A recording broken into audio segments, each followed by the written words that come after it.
Sebelumnya sebenarnya tujuan 1 ton sama Sandpaper kesini ngapain sih? Bersatu. Yang nyuruh kita tuh ini sebenarnya. Iya, Walia. Gua atau programnya apa sumpah? Gua mau nyuruh anak gua kerja, coba apa tujuannya? Tujuannya biar ini aja sih, biar farming banyak kerjaannya. Bener sih biar si paper ini ya. tunggu. Kayaknya merasa 1 ton tuh udah tahu Going Noodles tuh ngapain, tapi kita kadang nggak tahu 1 ton itu ngapain. Pergerakan buatannya. Ayo Cingwa Aremai.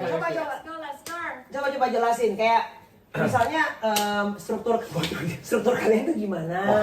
Terus misalnya Walian tuh ngapain, Fajar ngapain gitu. Strukturnya gini sebenarnya. Terus artisnya yang kita tahu tuh cuma Hakim sama Naikila.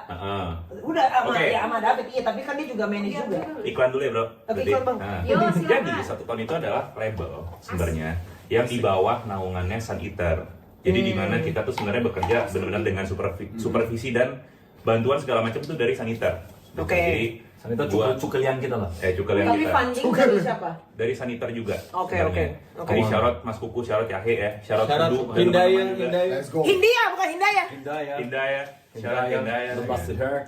Gitu. Tapi kalau kita sebenarnya fokus kita adalah kita untuk merangkul orang-orang yang berawal dari content creating. Soalnya kita tadi udah ngomongin kan yang kayak lu making moves pasti banyak yang nge-hate gitu kan. Iya. Dan biasanya hate-nya itu tuh bisa dikali 5, dikali 10 kalau lu berawal dari orang yang sifatnya kayak influencer. Indah, atau ini content menarik creator. banget. Ada apa ya? Dengarkan, lanjut. Kayak gitu. Lanjut, Ger. Soalnya mereka biasanya kayak udah terbiasa dengan estetik lu sebagai orang yang kayak selfie gitu. Bentar. Bang Gerald boleh agak geser sedikit, Indah ketutupan. Oh ya, sorry. Kebiasaan dengan kebiasaan dengan lu yang selfie atau yang kayak lu lifestyle atau yang lu kayak cuman promote here and there gitu kan. Ketika lu bikin musik, mereka udah ada estimate duluan. Cuman baik lagi sebenarnya malah salah satu keunggulannya adalah lu udah bawa masa kan.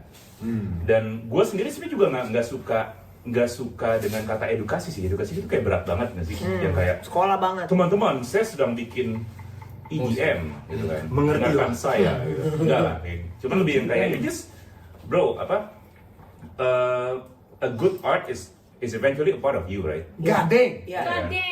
Jadi the good art is just you sharing what you feel and what you think, and it becomes a music as a byproduct, gitu kan? Gila.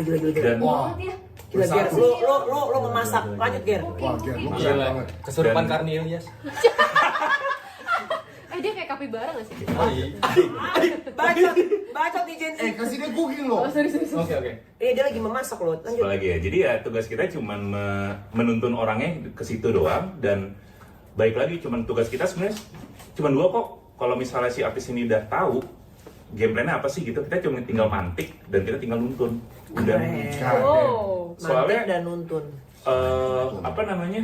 Kalau gue bisa bilang, we as a label, we can't work harder than the artist. Jujur banget. Kalau misalnya dia pun belum tahu mau ngapain, kalau misalnya dia kayak masih kayak, gue mau Itu susah ya. mau swag aja bro gitu misalnya. Kita juga yang kayak ya udah, lu mau ngapain gitu. Misalnya kita maksain lu bikin lagu terus kan nggak bisa. Gitu. Cuman ketika momen dimana kayak, oke, gue pengen bikin ini, gue ada goal, gue pengen keluar negeri, gue pengen, yaudah yuk, gas, kita cariin semuanya, kita cariin koneksi, kita cariin panggungan, kita rapiin katalog lu buat rilis lagu, we make it happen, you know, kayak gitu. Tapi baik lagi nih, salah satu spesimen kita adalah Saya. Cindo Boy. Let's go. Pergerakan bawah tanah. Ayo, Shiba, Anep, Ya, hai. soalnya kan gimana ya, kalau misalnya kalau lanjutin dari Gerald gitu kan. Gua kan startnya kan bukan pure musisi lah jatuhnya kan. Start gua adalah dari YouTube kan. Nah maksudnya kayak Rame juga tahu gitu loh. Maksudnya masa kak. Ada. Lanjut anjing. Ya. Karena maksudnya gimana ya, mau kayak gimana pun, ketika gue bawa musik gue, produk gue ke label manapun lah, kayak gue nggak usah sebut labelnya apapun lah. Tapi pas gue bawa, mereka tuh yang kayak, ih, YouTuber lagi, ngerti gak sih kayak Pukul lah. Tenang. Semua tenang. Valid concern sih menurut gue. ya. Iya. Tapi maksudnya bukan, mereka tuh nggak ngomong itu out loud, tapi maksudnya vibe-nya tuh yang gue tangkap tuh yang kayak aduh, lu konten kreator gitu loh. Lu dulu bikin prank gitu, ngerti Boleh gak sih? serang sih? Enggak, maksudnya boleh. Kasih tahu aku. Iya, kamu yang Aikos, tolong sponsorin kita. Nah, Let's go Igos. Tapi gue aku Jadi ketika itu terjadi, gue tuh bete gitu kan, gue yang kayak shit, apakah gue mesti rilis sendiri lagi gitu loh. Padahal gue pengen take it more seriously, gue bilang kayak I wanna take it to the next level gitu lah, I wanna release this properly gitu segala macam, gimana cara gue bisa masuk ke industri ini secara benar gitu kan.